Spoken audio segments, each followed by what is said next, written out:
Então ali eu comecei a dirigir aquele ponto de culto que ficava um pouco mais de 10 quilômetros onde eu morava. Sim. E na época eu ia de bicicleta, porque eu não tinha carro. Nossa. Eu ia de bicicleta, eu tinha uma bicicleta. Você me faz lembrar o irmão Antônio, né? O irmão Antônio que vinha ali do Cielito pra cá de bicicleta. Agora estão morando no Barreiro. Exato, inclusive semelhante a dele, acho que era uma monarca dele. Exato. Então era uma daquela que eu tinha. Aí na época ali eu não tinha ainda meu menino, né? Minha esposa, nós não tínhamos filho. Aí eu e ela para dirigir esse ponto de pregação, onde se pregava o evangelho. E vocês dois de bicicleta, numa bicicleta só? Uma bicicleta só, ali na minha garupa, né? Nossa! E lá nessa região, ainda é assim até hoje. É uma cidade meio histórica, muito antiga.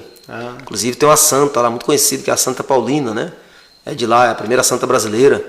Cidade de Romaria, então lá ela é paralelepípedo, eles não mexem naqueles paralelepípedos. Sim. Porque é histórico, segundo eles a santa passou por cima lá daqueles, pisou lá e tal, enfim. Aí eles respeitam e não mexem, não colocam asfalto, né? Então você veja, andar 10 km de bicicleta em cima de paralelepípedo. Fica assim, ó. É Nossa. uma peleja. O braço fica todo dolorido, de tanto que assim. É uma batalha. É difícil. É difícil. E era toda sexta-feira. Tinha que estar lá, trabalhando, trabalhava em fábrica. E a do Gliomar também é toda sexta, né? É toda sexta. Tem um histórico nisso aí, eu gosto dessa experiência, era toda sexta lá. Chegava do trabalho, eu trabalhava normal, trabalhava em fábrica, né? E lá tem muita fábrica de sapato, sim. Indústria de sapato, e é muito grande lá as indústrias de sapato. A questão de sapato é muito forte lá na região. Trabalhava, chegava em casa, às vezes entrava às 5 da manhã no trabalho, para fazer hora extra, já pegava cedo, saía às 7 da noite, chegava em casa, pegava a bicicleta e 10 quilômetros com a mulher na garupa. Isso era muitos dias foram assim. Né? Aí ali a gente foi formando o nosso ministério, que é conhecido como, na igreja, os degraus, né? Diácono, presbítero, evangelista. Né? E ali a gente foi subindo os degraus do ministério na Igreja Assembleia de Deus. E é isso que eu tenho uma dificuldade até de saber sobre isso, né? De entender sobre isso, porque assim, assim, quem comanda a igreja ali, né, que é o maior responsável no caso, é o pastor. Na ausência, daí tem algum, na ausência de um vai outro, na ausência de um vai outro, ou como que funciona esse degrau aí? É o pastor, daí vem... Eu não sei. Os degraus, assim, no caso local, aqui, nessa questão de ausência do titular, sim, do titular, assume o segundo. No nosso caso ali, o segundo é o Remildo, né? O Remildo é o meu segundo. Sim. Na ausência do Remildo, não tem um terceiro, aí nomeia-se alguém. Por exemplo, eu não posso estar num domingo, mas o Remildo também não. Aí eu tenho que nomear alguém. Aí geralmente eu nomeio um presbítero. É o Edson, não? É o Edson, ou qualquer outro presbítero, né? Ou o Cícero Quintino, que é um evangelista. É verdade também. Né? Então assim, aí nomeia-se alguém, mas toda ausência minha, o pastor da igreja é o segundo, que é o Remildo. Eu não estando ali é ele. Então tem, na maioria das igrejas, ou todas, é o pastor e o segundo pastor? É o pastor e o copastor. Esse é o termo. É o copastor, é aquele que está ali na ausência do pastor. Né? Então, assim, a nossa igreja tem esses degraus, né? Digamos assim, essa hierarquia, Assim também, bem como no campo, né? No campo todo onde estão as nossas igrejas aí. Tem o pastor presidente, que é o nosso pastor que está em Capitão, é lá a nossa sede, né? E abaixo dele tem o vice-presidente, o segundo vice-presidente. Daí tem tesoureiro. Exatamente. É uma diretoria, né? O tesoureiro eu acho que é o Fábio. Tesoureiro é o Fábio. Tesoureiro e secretário. O Fábio foi meu patrão. Foi gerente. Ele é apaixonado por você. Eu trabalhei com ele no tempo do GP. Ele comentou, ele ficou feliz de ver vocês na igreja, estar ali. Ele falou, rapaz, o Jonathan é uma benção. Ele é muito abençoado, o Fábio. Muito envolvido aí na igreja, muito envolvido. Eu gosto muito dele, até um dia ele tem que fazer parte aqui também. E ele gosta. E conversa, ele também tem muita história, porque também não é de berço, né? O evangelho dele. Não. Ele tem ali um programa que ele faz ali, depois do culto. Eu sei, isso aí. Depois do culto com o Fabinho, né? É bem bacana também. Faz uma live sempre ali. Agora, esses dias ele teve dificuldade, a mãe faleceu, né? Então. A mãe dele faleceu. Sabendo. Mas ele é uma benção, o Fábio é um menino de ouro. Aham. E então, pastor, e daí assim, tem assim, pastor, como é evangelista? Evangelista, presbítero, diácono e cooperador.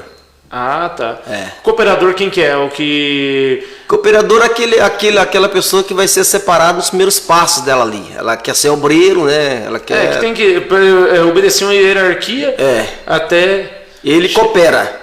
Sim. Porque a palavra cooperador vem de cooperar, né? Onde pôr, ele fica ali para cooperar, para ajudar. Ele ajuda, ajuda onde for, onde estiver precisando. Onde estiver precisando, né? Onde estiver precisando. E daí assim, aí até o senhor começar a pregar. Então, aí nessa época eu já comecei a trabalhar com igreja, né? Trabalhar com igreja, nesse ponto de pregação. Ali começou a minha experiência com igreja, né? Porque nesta época eu já pregava também, mas eu não tinha experiência com igreja. Né? Porque se você pregar e ter a experiência com a igreja é totalmente diferente de só pregar. Quem só prega, o termo pregar de repente para quem te acompanha às vezes é meio... O ministrar na igreja, né? O ensinar a palavra de Deus, para quem só faz isso, se ele tiver a experiência do pastoreio, de cuidar de igreja, soma muito. Né? Porque aí ele vai entregar uma mensagem lá, vai palestrar da palavra, conhecendo todas as áreas que ele pode tratar. Né? Porque quando você mexe na igreja, você conhece todas as áreas, é onde você tem que tratar a igreja, né? Trabalhar com a igreja. Então, ali naquele momento começou minha jornada mexendo com a igreja e também ministrando a palavra, ensinando a palavra em algumas regiões, ainda limitado, mas fazendo. Este ponto de pregação, ele tinha 3 crentes apenas, né? Porque eu e minha esposa não era de lá, nós atendíamos lá, nós era da sede, ia lá para atender.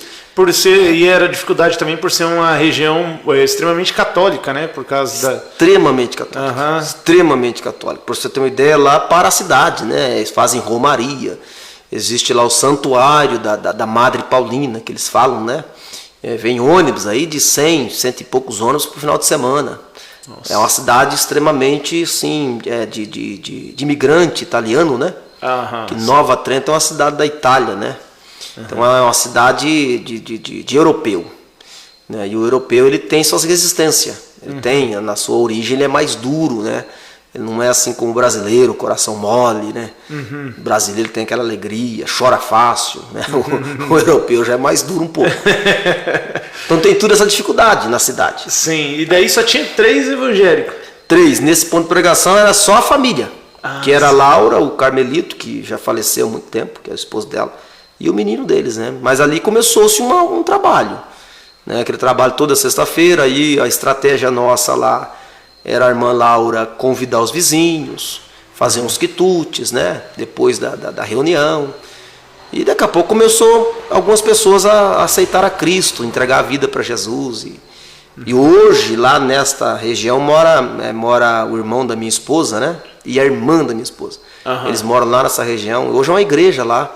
É uma igreja nesse mesmo local? Formou-se uma igreja lá grande. Nossa. Então, quando eu vou lá, eu vejo isso é gratificante, né? Começou isso que eu ia falar. É muito gratificante para o senhor, porque chegar lá e saber que foi o senhor que começou tudo lá no passado e hoje em dia torna-se uma igreja. Uma bela congregação no bairro lá. Uma igreja boa. Ficou e daí vários pastores já passaram, que tem quase 20 anos, né? Sim. Mas hoje eu de vez em quando vou lá visitar os cunhados que moram lá, nesse bairro. E eu passo por lá e é gratificante, é prazeroso porque você começou, né? Um começou, outro deu seguimento, né?